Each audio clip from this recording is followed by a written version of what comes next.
A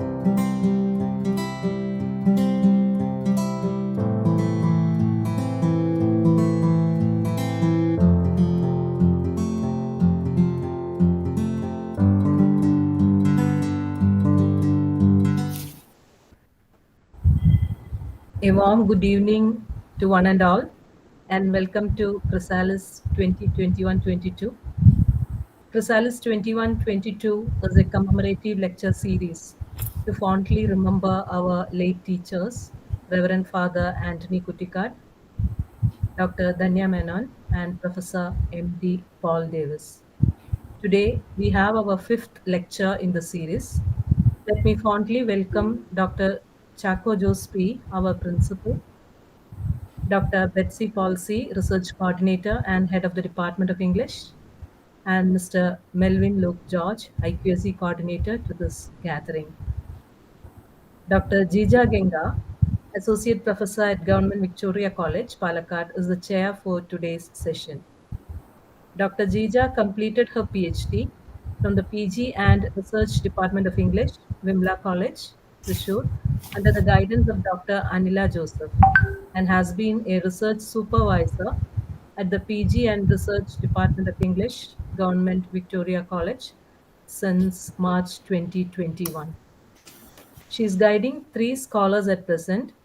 Her areas of interest include film studies, dystopian narratives, and studies on nation and nationalism. She has published several research papers in UGC journals. I am honored to welcome you, ma'am, to this intellectual gathering. I also take this opportunity to welcome all the research supervisors, teachers from other colleges, teachers of St. Aloysius College, and all the research scholars. Now, a few instructions for the participants. Please mute your mic during the presentation. You can post your queries in the chat box at the end of the lecture or unmute yourself and ask your questions once the presentation is over. Now I invite Dr. Jeeja Ganga to address the gathering. Over to you, ma'am. Okay. Thank you so much, Jeeta, for having welcomed me. I would like to begin with a note of thanks to Dr. Betsy Paul and to the other research scholars, to Arathi, to Arya, and the others who contacted me and who invited me to chair this session. I readily accepted the invitation because I've done a little bit of work in this area of dystopia, and I thought this would be a good chance for me to further my work. Such research forums are always very useful for other scholars also, as well as for those interested in the area. And I thank the principal also for having organized such a program, and I express my respect to all those great academicians and professors in whose name this forum is being organized. And now Arathi is going to speak on dystopian literature and the various genres related to dystopian literature. And she'll give you a detailed analysis of dystopian literature. But I'll just give you a very short note on dystopia. Dystopia, you might all have heard the word dystopia. It is the antithesis of Thomas More's utopia. And if utopia is a good place, dystopia, in very simple language, it is a bad place. Dystopia is usually set in a future imaginary land where life becomes unbearable for human beings. Life is not in their control, and they live a very wretched and deplorable kind of life because of so many things. It could be because of totalitarian rule. It could be because of environmental crisis. It could be because of a pandemic. It could be because of nuclear war and disaster. It could be because of social inequalities. So many reasons why the life of the people in a dystopia are wretched. So it's usually a fantastical and imaginary land in the future. That's how writers have envisaged dystopia. But today we see that the trend that it's not just literature that uh, uses this trope of dystopia. You have plenty of dystopian movies coming, movies on Netflix too on dystopia. Now, one thing I would like to mention here is dystopia is not something that is very remote or far fetched. It is here, it is very much amidst us. I would like to just give you two examples. The first one is, the kind of life that we are living in the pandemic situation from 2020. Did we ever imagine in 2019 that we would have to live such a life? We would have to forego all those things that we used to do in a very natural and normal way just 1 or 2 years back. How far our life has changed. Isn't this a dystopian situation in which we are living? Like, wearing masks, having minimum contact with our friends and relatives, and all that, all the trauma that we had to go through as a result of the pandemic. Isn't it a dystopian situation? This is the first example. And the other example I would like to say is about our neighboring country, Afghanistan. And we all know a few months back how normalcy was put at bay in Afghanistan when the Taliban, in a week or a few weeks' time, sieged the whole nation and started suppressing the rights of the citizens, and how the trauma that all the citizens had to go through, the deplorable life that they are living now, and the curtailing of the lives of the lives and the liberty of the women and the ordinary citizens, the murdering of citizens by the Taliban at their own whims and fancies. So you all know that. You might have all seen that in media. You might have heard about all that or watched all those scenes of how the people were trying to flee the nation in aeroplanes to foreign lands, and how one of the citizens fell down from the plane, and he died. And so the kind of trauma, the turmoil, the deplorable and the abject condition, the curtailing of human liberty that is taking place in Afghanistan, which we can never imagine. So this is a dystopian situation. So what I would like to stress is dystopia is not something very remote or far-fetched or imaginary. It can happen anytime. It can happen in the present. It can happen now, or it can happen here. And so dystopias are usually regarded as cautionary tales or warnings for us about how bad human life can become if we are not careful. And as Alice, as one of the greatest writers of dystopia, Margaret Atwood had mentioned, in every dystopia there is an utopia, and vice versa. So she had also coined the term ustopia. So so in whatever perfect situation we are living, we are always in danger of things turning worse if we do not be careful. So, with this note, I would like to invite Arathi to make her presentation. I'm sure she'll give you a very detailed analysis of dystopian narratives and novels. On to Arathi now. Good evening, everyone. Thank you, Dr. Jeeja Ganga, for chairing this session. Today, I'll be introducing to you dystopian literature. My talk is actually titled An Introduction to Dystopian Literature. So, dystopian literature is actually a very broad genre comprising of films, short stories, novels, plays from all around the world. So today I'll be briefly explaining to you only the cardinal points related to dystopian literature, enough to understand to you what dystopian literature is.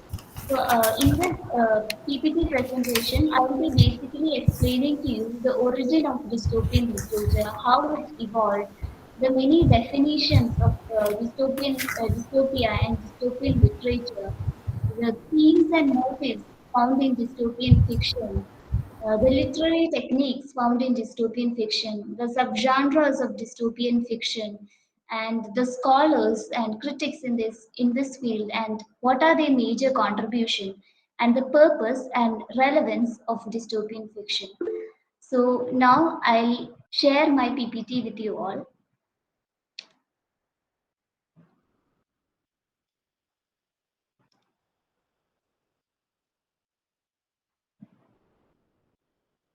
So, my talk is titled An Introduction to Dystopian Literature. Now, first, let us look at the earliest uses and predecessors of dystopian fiction, how this term evolved. Dystopia is actually derived from two words, dus and topos, meaning bad place. It first appeared in the mid 18th century, but it was not widely used until the 20th century. The term dystopia was coined in 1747. It was initially spelled as dustopia. In 1748, dystopia was defined as an unhappy country. The next important usage came in 1868 when John Stuart Mill used it in Parliament.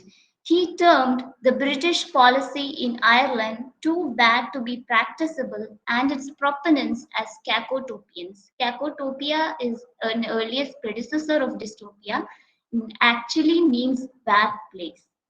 The noun dystopia is often used synonymously with dystopian literature. So when we actually use dystopia, it could also mean dystopian literature. The adjective dystopian implies fearful futures where chaos and ruin prevail. So we have to understand that there are non-literary usages of this term too. When we refer to dystopian, it could also mean a real society which could be dystopian. Now, regarding the prototypes of dystopia, what are the earliest predecessors of dystopia? One is militarized society. In ancient societies like Sparta, everyone had to compulsory participate in wars, obey authority, and endure hardships. So, compulsory obedience to authority was a mark of dystopia. Then comes slavery. In ancient times, slavery was legitimate, it was practiced, and slaves were denied many rights. In dystopian society, too, citizens were denied many basic rights. Now, despotism. Dystopia is often linked to despotism, especially the rise of despotic leaders like Stalin, Pol Pot, and Hitler. Despotism remains a key trait of dystopian fiction. Next is prisons. In prisons, in concentration camps such as Auschwitz, the prisoners were also denied many rights. They had a miserable existence. They had to do forced labor and they were tortured. In a dystopian society, too, citizens lived like they were prisoners. And next, we have diseased spaces. That means in ancient times, certain incurable diseases like leprosy and patients who were suffering from leprosy were cast off from the rest of the society. In a dystopian society, too, certain individuals marked as others were seen as the enemies of the society and they were cast off from the rest of the society. So as you can see, all these prototypes have some characteristic features of modern day dystopias, such as totalitarianism, denial of rights, miserable state of existence of citizens, forced and strict obedience to authority, marking an isolation of the other. Dystopias came to be commonly used in the late 20th century as well as in the secondary literature concentrating on contemporary text. That's all about the origin and earliest usages of dystopia. Now, coming on to the definitions, I have provided here two basic definitions. One is by Lyman Tower Sargent. It is taken from the essay, The Three Phases of Utopianism Revisited. Even though Lyman Tower Sargent writes mainly on utopian fiction, this is a very concise and easy to understand definition. Dystopia is described as a non existent society described in considerable detail and normally located in a time and space that the author intended a contemporaneous reader to view as considerably worse than the society in which that reader lived. That means the society is worse than the society in which the reader lived. That we can understand as a basic definition of dystopia. For example, if you take up Orwell's novel 1984, this novel was written in the year Orwell finished writing this novel in 1948 and published this novel in 1949, few years after the completion of Second World War. Orwell was really concerned about the rise of totalitarian states and ruler, and he actually expressed this anxiety in the depiction of the totalitarian superstate of Oceania and the totalitarian leader known as Big Brother.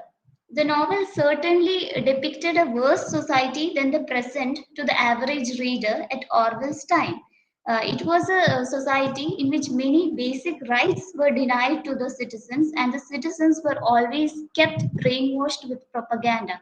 So we can say that it certainly fits with this definition that it was a worse society. It was set in Airstrip 1. It was described in great detail, and it is intended by an author to be worse than the present society. Now, coming on to the next definition, Gregory Claes. Gregory Claes has written a very important book relating to dystopia. It is the first monograph about dystopia, known as Dystopia and Natural History. Now, I have compiled different definitions given by Gregory Claes. I have given here two sources. One is the book Dystopia and Natural History. The second is three variants on the concept of dystopia. Now let us see what the definition is. Any society which is regarded as inferior by its author. Now this is kind of reflective of the first definition itself. Then it has control of some sort, whether by alien, party, race, or any outside force.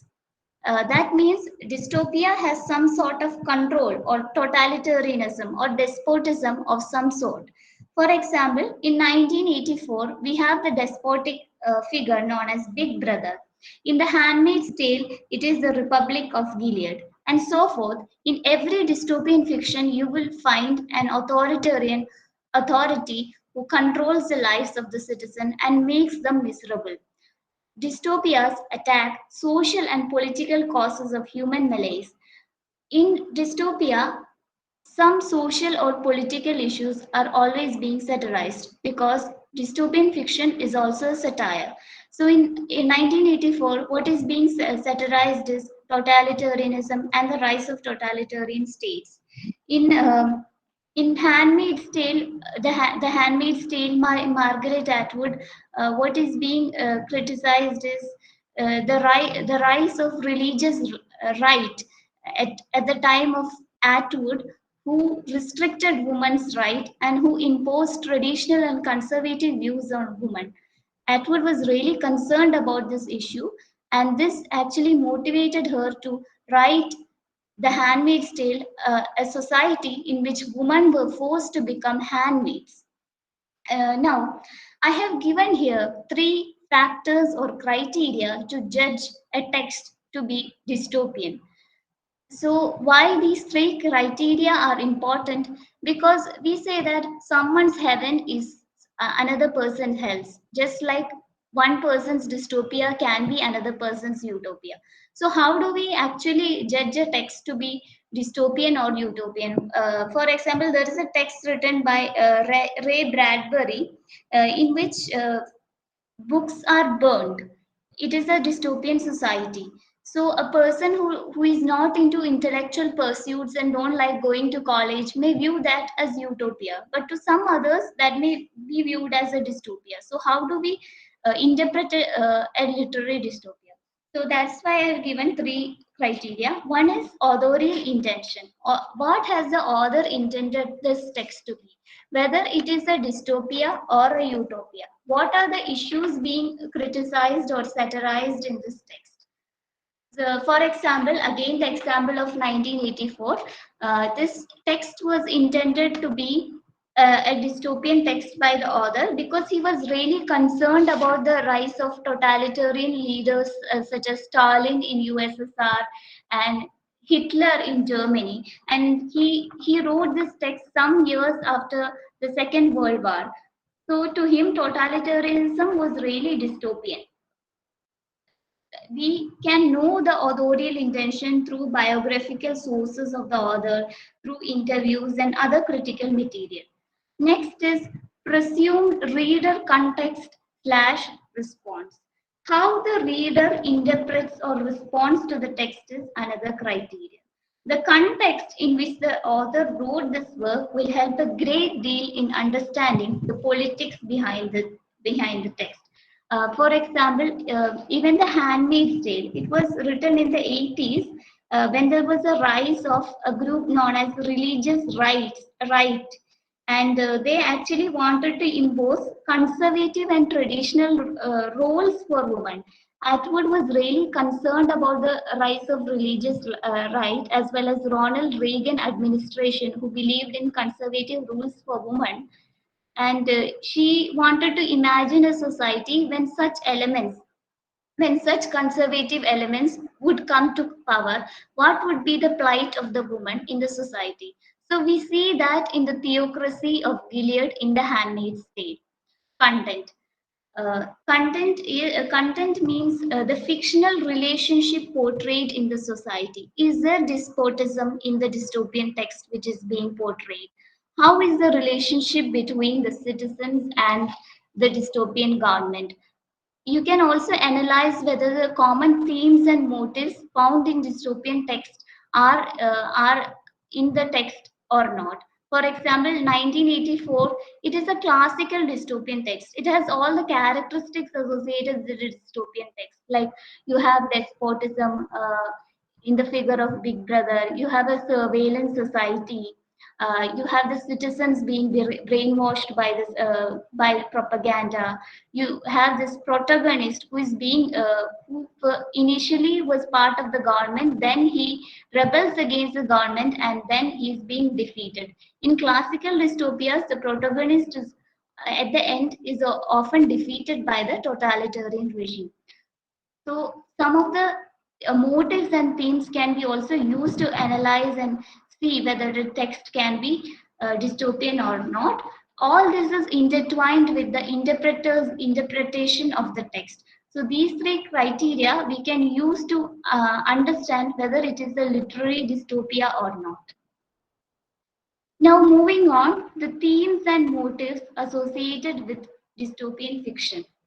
And now the first theme is the dystopian texts are set in bad places, and it is about a protagonist who questions the society.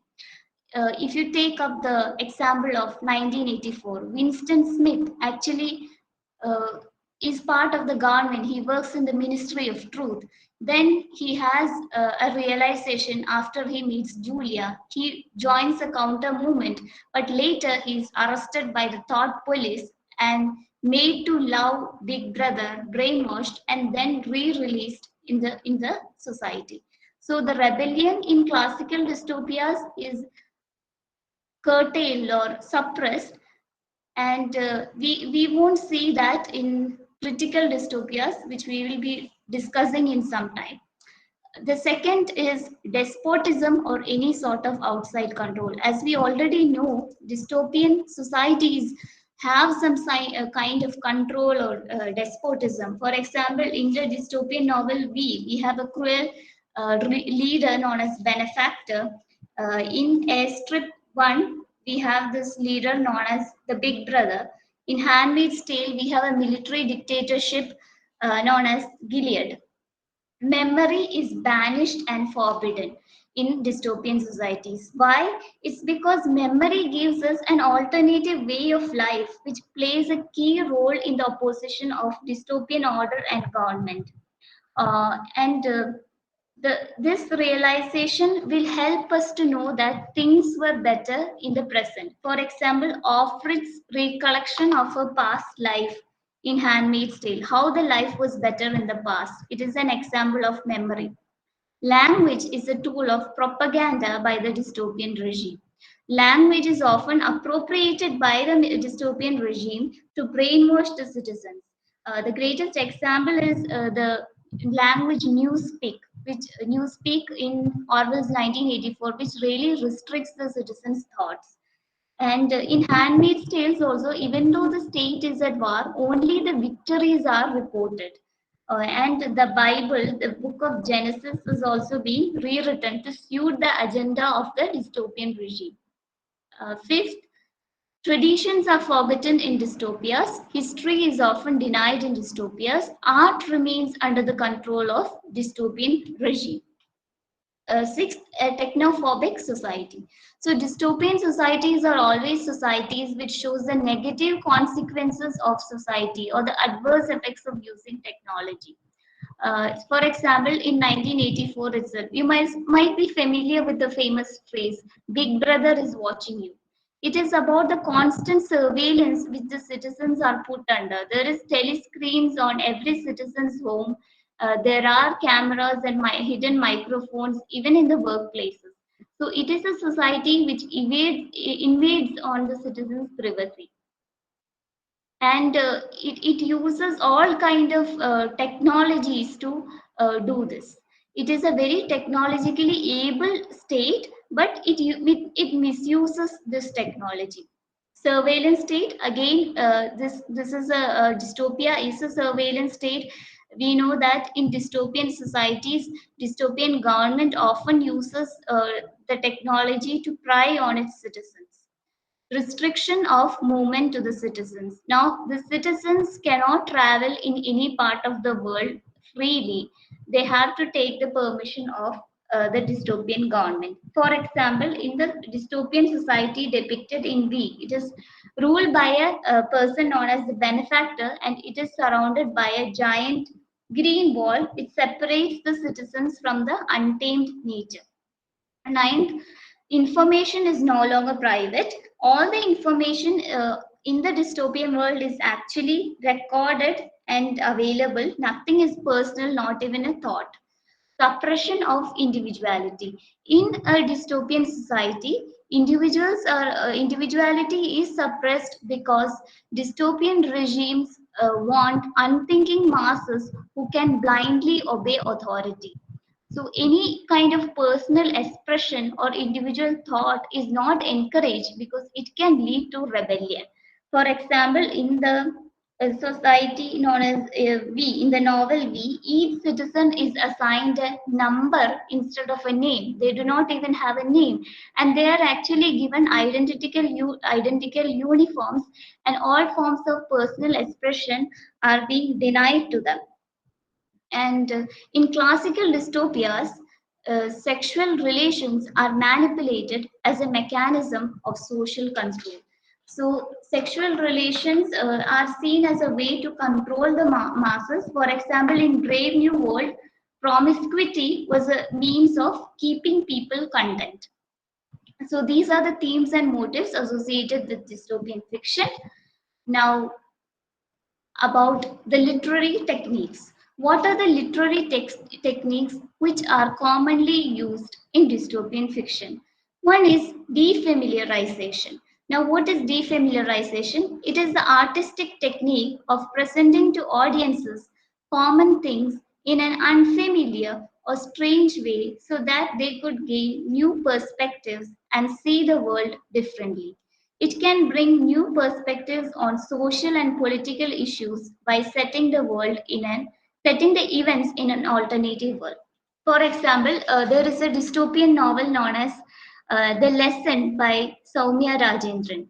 Now, this lesson is set in an alternative world where rape towards women is actually justified and legal. Women who flout the moral norms or codes in the society are punished or given a lesson by raping them. So, this allows us to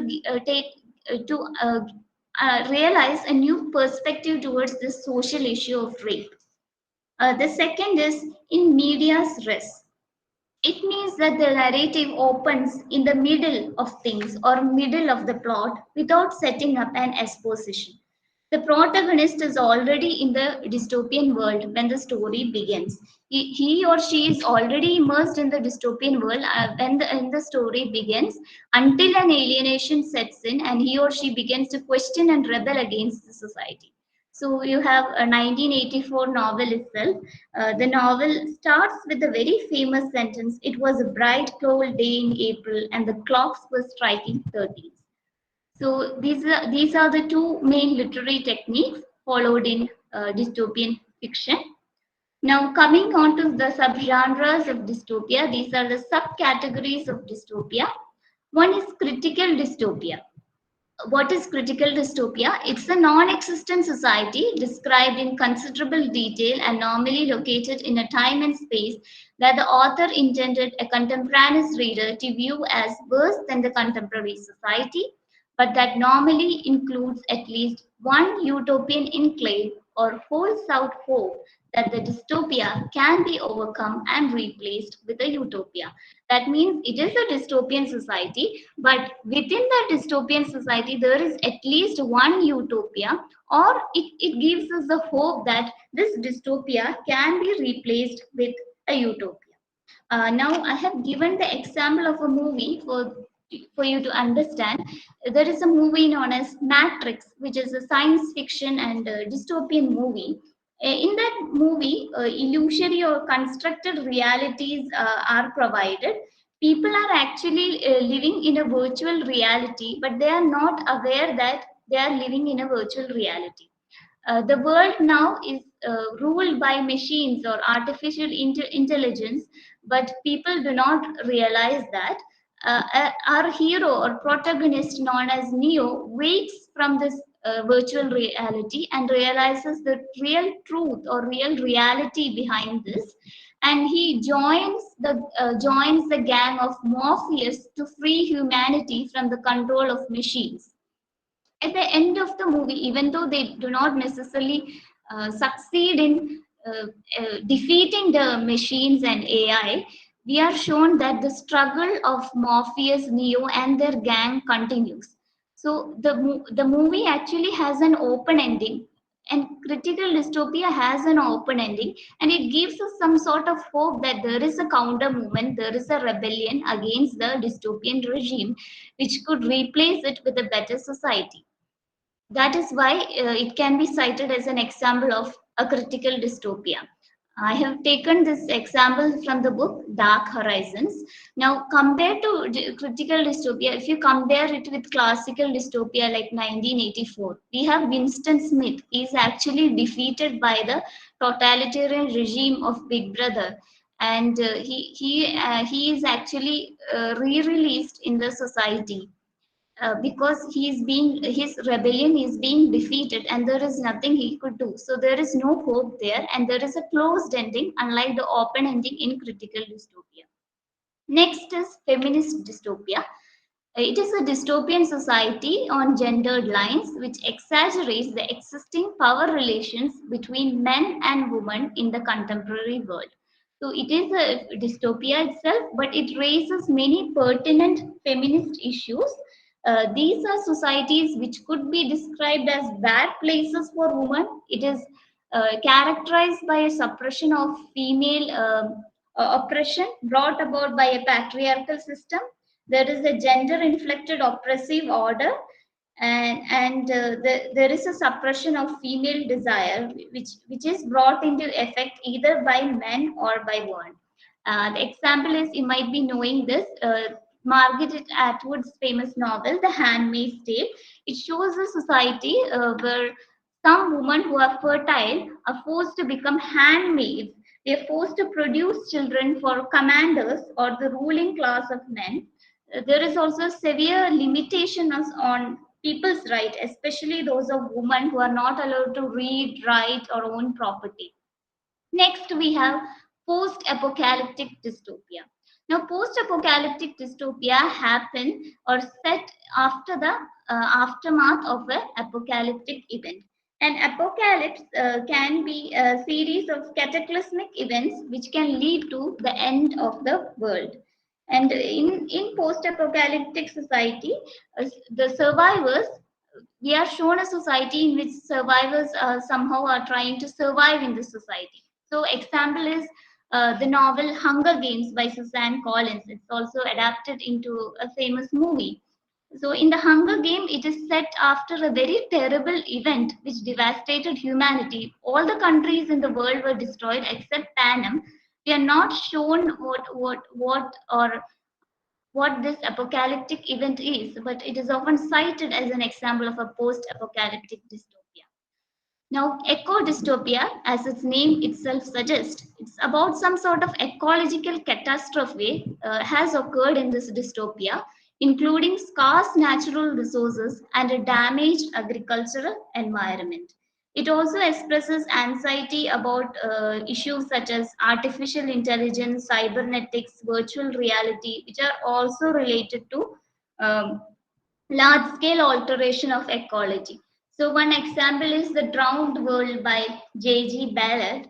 It's set in a post apocalyptic world where global warming has also caused the majority of Earth to become uninhabitable.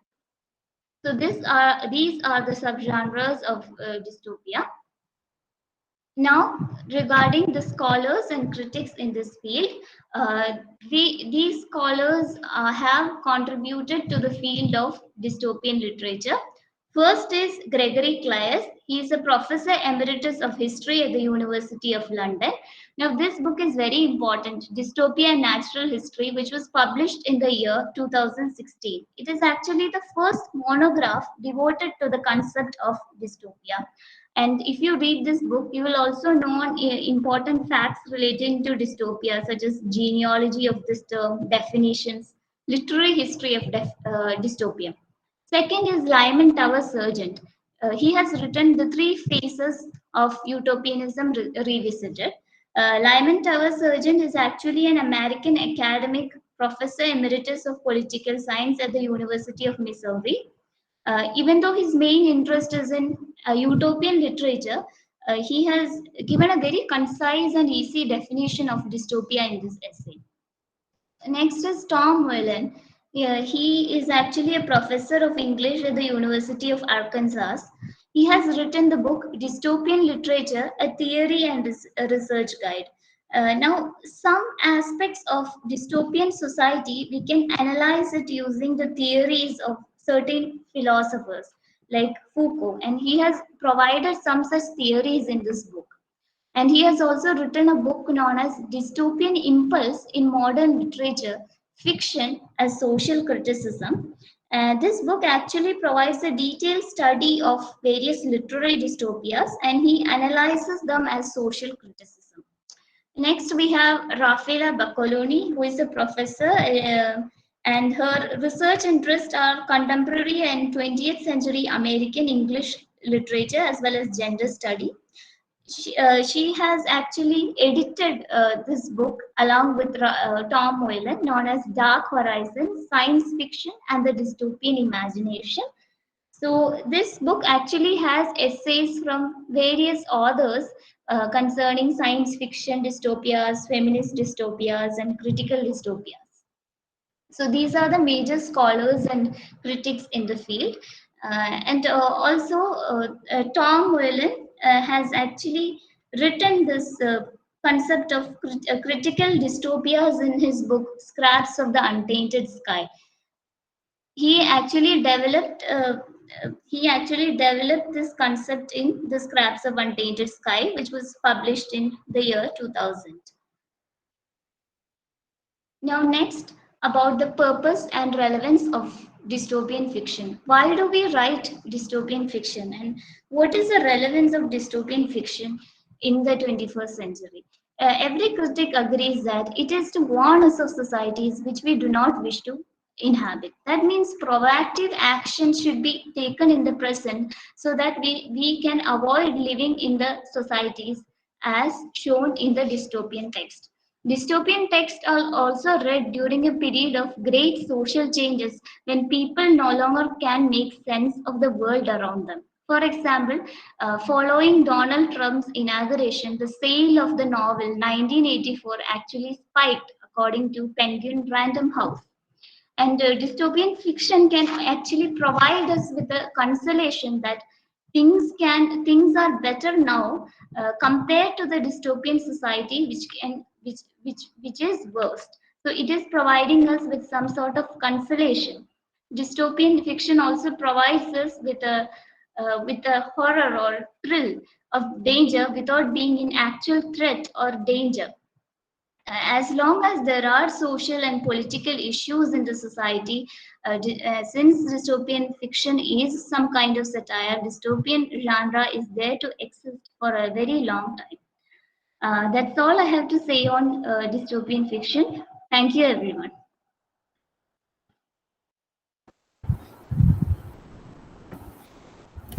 Okay. Thank you, Arathi, for your inspiring session.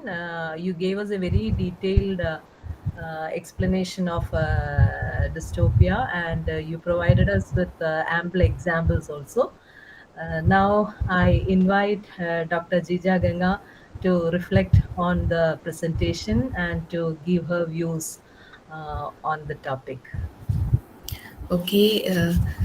First of all, I'd like to congratulate Arathi for her very scholarly presentation.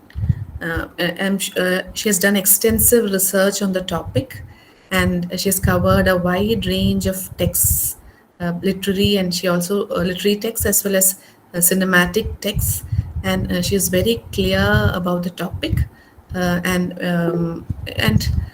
she is well grounded in the topic, and it was really uh, enlightening to listen to you, Arathi. Uh, and I wish her all the best in her research. Thank you, Um, ma'am. okay, all right. And I think I've already given a few of my views on dystopia. Of course, I've also just started doing a little bit of work on dystopia, and yes, the main thing I'd like to say is, it's not very far fetched, and we have to connect it with our contemporary times of how any nation can turn dystopian. Even if you take the example of India, and Arti was speaking about surveillance of how, like the government uh, has this habit of watching over the actions of its citizens. So, don't we have traces of that even in India?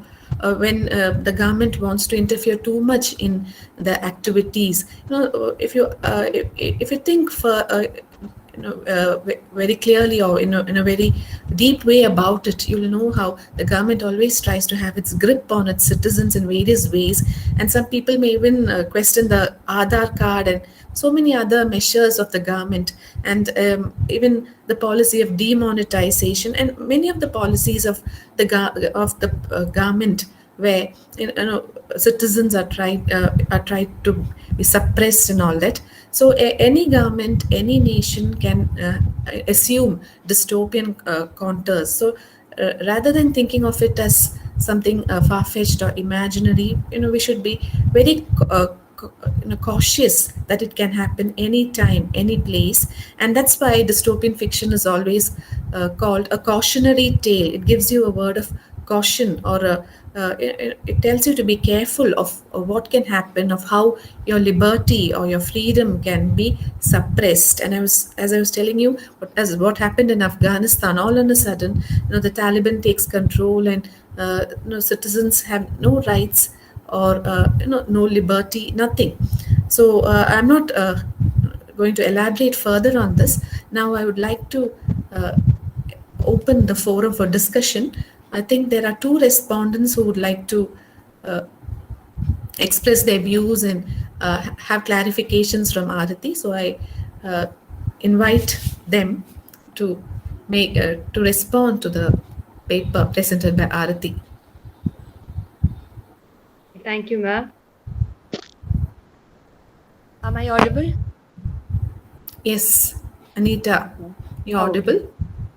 Arathi, let me thank you for that extensive lecture on dystopia. You spoke about the definitions, the predecessors of a dystopian society. You spoke about the characteristic features of dystopia, the themes and motives that we find in dystopian literature. You also spoke about the different subgenres of dystopia, the literary techniques that are used to represent dystopia. And you also mentioned about the scholars and critics associated with the field. And finally, you also mentioned about the purpose and relevance of this particular notion of a dystopia. So I would like to just add one point to what you had spoken about. And I would like to actually just briefly explain what Dr. Jeeja had mentioned in the beginning. She had mentioned the term dystopia. which was coined by Margaret Atwood. So I'll just briefly explain what that is. And I guess that particular notion of utopia, it would complement what Arathi had spoken about, because this very notion of utopia, it's a portmanteau word which is coined by Margaret Atwood, and it refers to a combination of utopia and dystopia. So Atwood herself says that utopia is a word which combines utopia and dystopia. That is, the elements of an imagined perfect society and its opposite. So she feels that, Atwood feels that she coined this word because, according to her, each of these genres, whether it be utopia or dystopia, it contains a latent version of the other. If it's a utopia, it contains elements of dystopia. If it's a dystopia, it contains elements of utopia. That's what Atwood feels. And this is what led her to coin the word utopia. To give an example of such a situation, if you are to consider a totalitarian government, but which still can have a potential for leading a utopian regime, so that becomes a dystopia having elements of utopia. And on the other hand, if you are to consider about a democratic government, but which curtails the or it puts constraints on the citizens in terms of certain social customs or certain social structures. So then that becomes utopia having elements, at least to a minimal degree, of a dystopia. So such situations are what led Margaret Atwood to coin the term utopia. Now, here, when we consider utopia, we find that Atwood mentions it to be important or relevant because one can be seen to exist within the other, like how I just mentioned now. And what is desirable for one need not be so for another person, like how Arathi also mentioned. What seems to be desirable or comfortable for one person, it need not necessarily be so for another. So embedded in this concept is the idea that no utopia is entirely perfect and no dystopia is hopeless. So utopia becomes an invitation to explore the interaction between utopian and dystopian elements in a world, and to find areas where both these genres interact, they meet, or even clash with each other. And one of the major aspects that Atwood considers with respect to utopia is its location. Is utopia located in, or can we trace a geographical location for utopia, as in the case of a utopia or a dystopia? So what she says is, it need not necessarily be a geographical location, but it can be a state of mind. So she goes on to say that in literature, every landscape may be considered a state of mind, and every state of mind can also be considered a landscape. And she gives the example of Dr. Faustus, where Mephistopheles, he talks about how hell is not a physical place, you carry hell within you. And also in Milton's Paradise Lost, we find a statement where Milton says that paradise is within each one of us.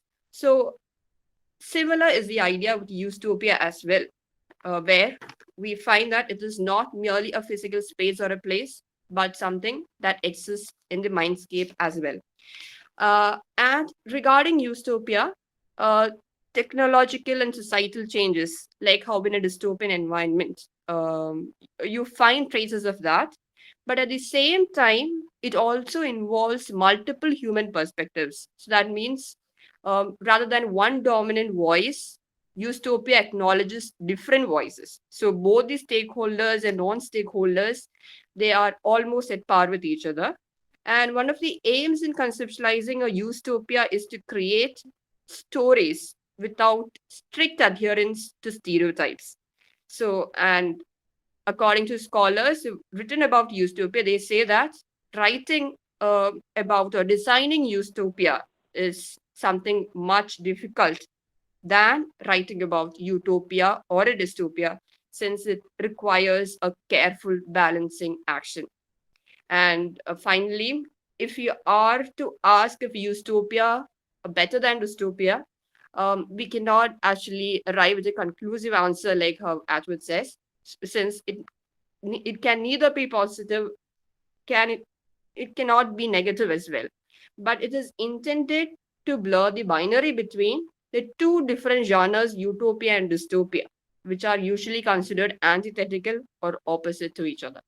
So, on that note, I would like to conclude, and that's something that I wanted to add to what Arathi had spoken. So, thank you once again, Arathi. Thank you, Anita. Okay, that was a very relevant observation made by Anita Jose on Ustopia, and how you can't have a clear-cut compartment of utopia or dystopia, but they mingle with each other, and more research can be conducted on this connection between dystopia and utopia. Thank you, Anita. Next, I would like to call upon Anita Rajgopal to make her response. Thank you, ma'am. Thank you, ma'am. Hello, Ardi. Hello, Ardi. Hello, ma'am. Hello, ma'am. You're audible. Thank you. Thank you for a well organized and very informative session regarding dystopian fiction. And I think you have touched upon all topics that are related to dystopian literature. Now, I would like to get a clarification regarding the dystopian fiction. As you were pointing out, it is really an exaggeration of various harmful socio-political trends that are present in society. And my question is, do you think this dystopian fiction, it expresses the paranoia of the authors, and the fear of these writers are unfounded? And do you think such worst case scenarios existed in the past, or whether it will occur in the future? So, Thank you, ma'am, for that question. I do agree that dystopia is an exaggeration of the fears of the writer and somewhat of a paranoia. But if we take up dystopian fiction, we would realize that dystopian fiction has an uncanny way of turning into reality. So even if you take up the example of Orwell's novel, 1984, so you might be familiar with the phrase "Big Brother is watching you" to underscore the constant surveillance the citizens are put under. It is a society in which cameras are there even in workplaces. Now, this novel was published in 1949. At the time of Orwell, this was unimaginable. Now, 70, 75 years later, if you take up the plight of our society, we are being constantly under surveillance. There are CCTV cameras all around us in major roads, junctions, business establishments. There are other ways also to keep us under surveillance. And also, I would also like to point out that this character, Winston Smith, he actually worked in the Ministry of Truth, and his job was to actually correct history as per the government's dictates. So it was we can say that it is a kind of an alternative truth or a fake news which is being circulated by the dystopian regime. In today's world also, we have this menace of fake news circulated through social media. So many of the things are actually turning into reality. And even this Margaret Atwood's The Handmaid's Tale, she actually wrote this novel in the 80s. She was actually influenced by the Islamic revolution in Iran, which actually established a theocracy in Iran, and it severely restricted the rights of women and imposed a religious code on them. So this was similar to the Republic of Gilead, which is presented in The Handmaid's Tale. And actually, Atwood carried newspaper clippings with her to prove that her dystopia is not actually divorced from reality, and some of the events have taken place in reality.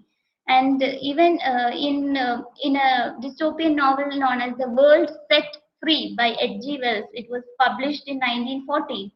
It actually, there is an invention known as uranium hand grenades. It is shown that this uranium hand grenades can be thrown off the plane, and once they hit the ground, they explode and wreak devastation on mankind down there. Now, this was a precursor to atomic bombs. So he actually predicted the coming of the atomic bomb. And also another post-apocalyptic work, J.G. Ballard's The Drowned World. It is actually set in London, and majority of the cities in the world were drowned due to global warming and climate change. Even if you take up any sci-fi or climate fiction, there is the menace of global warming and climate change presented. And if you see the world around us, even scientific studies suggest that the temperature of the world has actually increased, and because of the global warming there is also the problem of flooding and increased droughts. So some things and some trends in dystopian society have a weird or uncanny way of turning into reality. If you take up this text after 75 years later, and if you analyze it along with the plight of the society, some aspects or things which they have predicted have a tendency to come true. Even though we might not be really living in a dystopian society, it has a manner of coming true. And the pessimism and fear of the writer in that way is completely justified, because reading a dystopian fiction is not easy. It presents a very negative and pessimistic view of society. It is meant to jolt the reader out of their comfortable existence. So, in that way, I feel the fear and paranoia is justified. And even though we are not completely justified in saying that we are living in a dystopia, but it is not actually a far fetched concept at all. Some aspects or some things which they have predicted may come true. Thank you, Arathi. Okay, thank you, Nita, for the uh, response. Thank Now, you. Thank you. I think the forum is open to more questions. Would anybody like to ask any questions or make clarifications or, uh, you know, add to what Arathi was speaking about?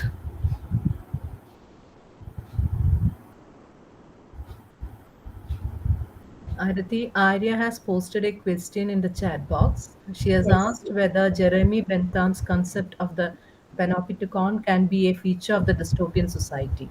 Definitely, definitely. It can be a future of a dystopian society, because panopticon is all about surveillance. In fact, Foucault has actually used this panopticon concept of Bentham to underscore how constant surveillance can lead to the docility or the subjection of a subject.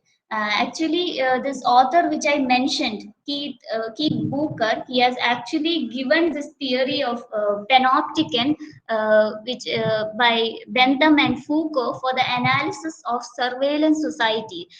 For example, the totalitarian regimes in the society uses surveillance. So actually, when you're put under surveillance, you're under this constant threat that you are being watched over authority.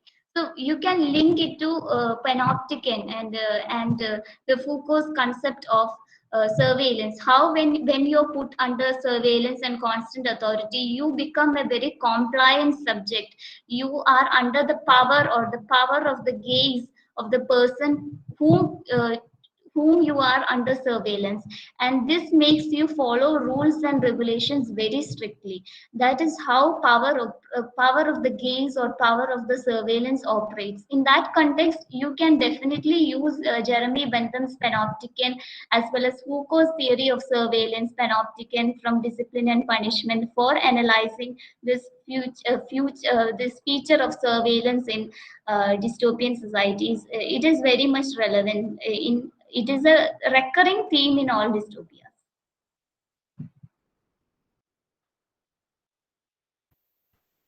Thank you, Arathi. Any more questions from the participants?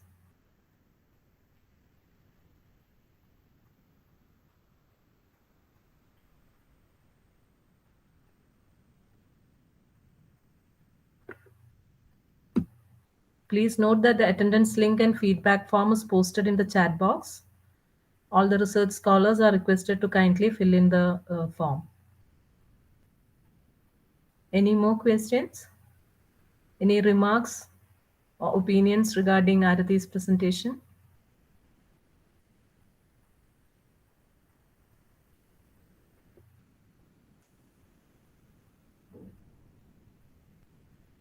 Betsy ma'am, can we conclude? Yes, yes. There are no more questions. Maybe it's past 1 hour and we can conclude. And it was a rich and enriching experience for all of us, Arathi and also the chair, Dr. Ganga. Thank you. So, okay, we can wish a very good night to all the Okay, participants. okay. I'm extremely happy to thank Dr. Chaco Jose for his continuous support even at this time of the hour, and Dr. Betsy Paul for her relentless efforts to improve the quality of research. I also take this opportunity to extend our sincere gratitude to Dr. Jeeja Ganga for accepting our invitation to chair the session and for your thought provoking words, ma'am. Thank you to all the respected research supervisors for motivating us, the research scholars. I'm extremely thankful to Dr. Leena Nambiar, retired principal, Madapalli College, for her constant presence, teachers from other colleges, teachers of St. Aloysius College, the organizing team, all the committee members, and all the research scholars, especially Ms. Arathi Babu, for her wonderful presentation on dystopian literature. Thank you all. Have a peaceful night. Good night. Thank you.